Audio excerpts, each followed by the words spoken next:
President. The senator from Oklahoma. Madam President, I've listened to every word of the other side, and I have a respect for them and their thoughts. I don't agree with them, but I want to share a couple of things with the Senate. First of all, people need to understand what we went through on this bill. That was 2 years of work. It's been a long, involved time for all of us. Particularly, we had Mr. Jackson and Mr. Hergott, Susan Bodine. These are experts in different areas. She's the water expert. Charles Brittingham has been crucial to this becoming a law. He knows that end of it.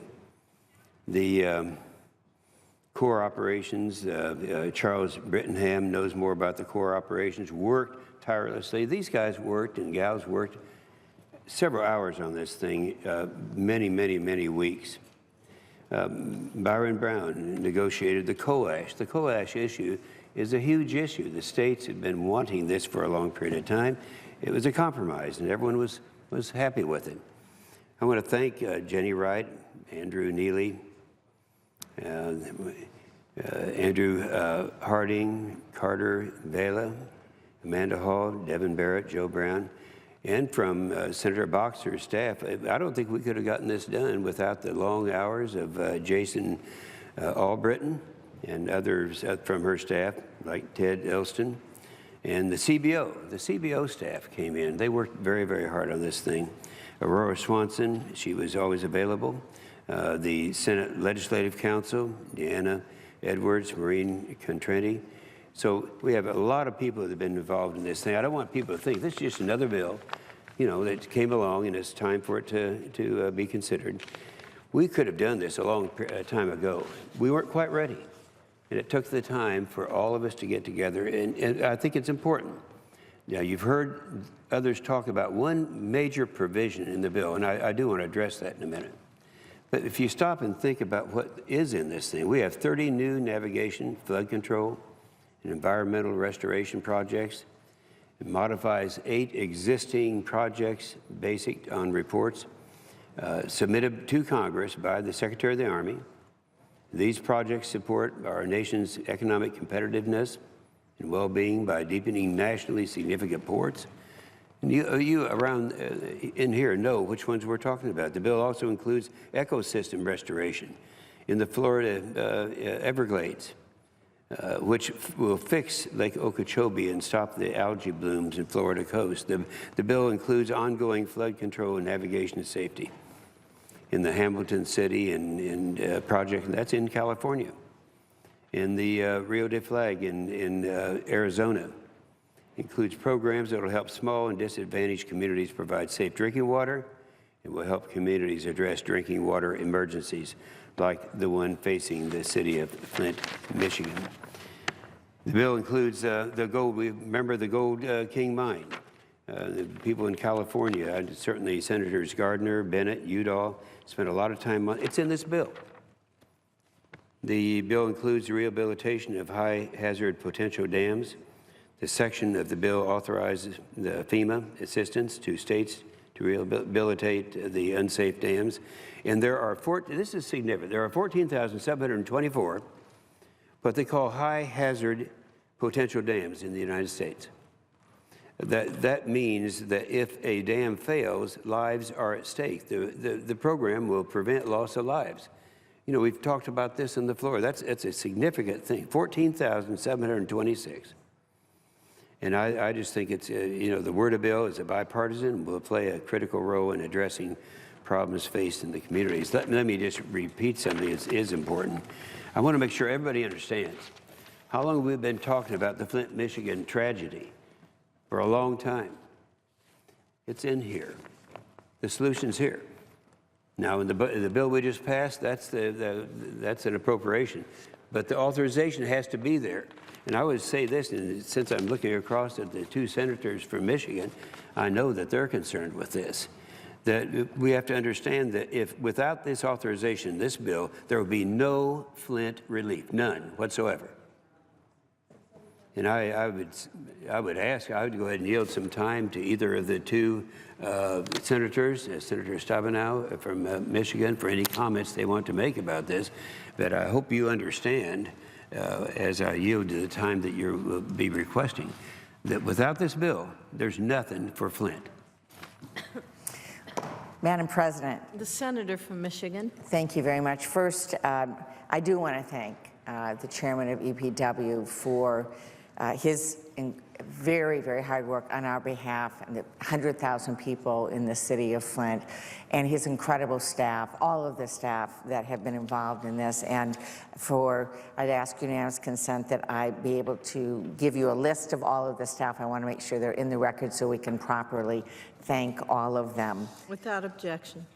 This is a very, on the one hand, very important time where we finally are saying to people that we have been fighting for over a year, we see you, we hear you, and we're going to be able to get something done so you can turn the faucet on and actually have clean, safe water come out of the faucet. We all take that for granted.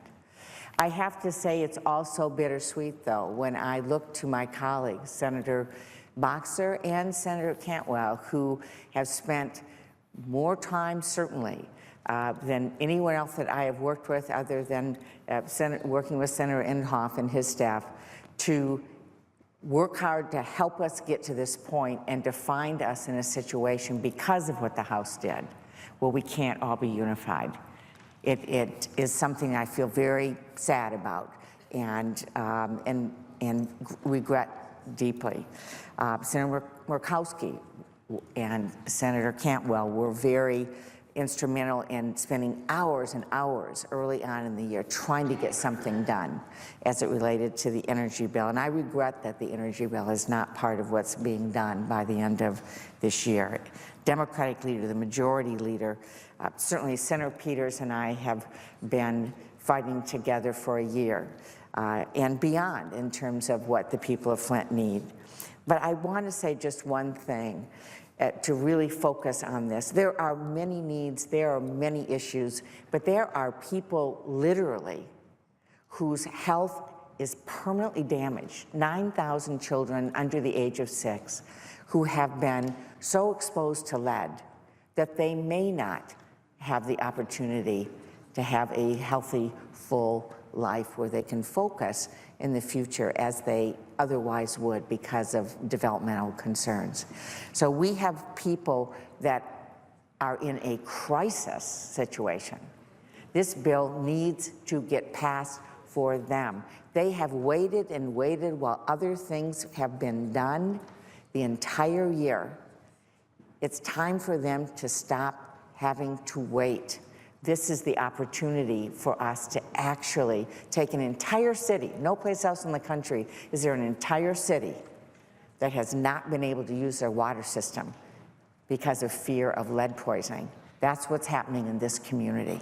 And this bill authorizes funding to be able to fix that and give them the dignity that we all take for granted of safe drinking water. Thank you. Thank you. Reclaiming my time, let me just say that I saw the other senator from Michigan nodding with approval and an agreement. So, yeah, this is the shot we've got. This can happen, and that's why it's in here. And I have to say that the senator from both senators from Michigan and we on this side worked very closely together to make this happen, and that wasn't really easy. But now there's an agreement on what we have come to, and I think that's a very important part of this. And let me mention one other thing, that the senator from Oregon made some comments about Senator Boxer and me and the things that we've done together, and we have. It does show, though, we can disagree, but that doesn't change my feelings about Senator Boxer. I'm going to conclude just by saying something I don't think people have heard. You know, they talk about the drought provision as if something evil put it together. Well, it was the White House who put that together. It was drafted by the U.S. Department of Interior and the U.S. Department of Commerce. The savings clause, they've talked about the savings clause. The savings clause prohibits, according to the White House, The savings clause prohibits any federal agency under any administration from taking any action that would violate any environmental law, including the endangered species law and the biological opinions. And don't take my word for it. Just ask Senator Feinstein. We talked about this on the floor. So this was put together by those departments, and the savings clause that are there are strong. And according to them, not to me, I actually don't know that much about it, but they do, because this is their area of specialty. They say that this prevents any type of action. With that, I'll reserve the balance of my time.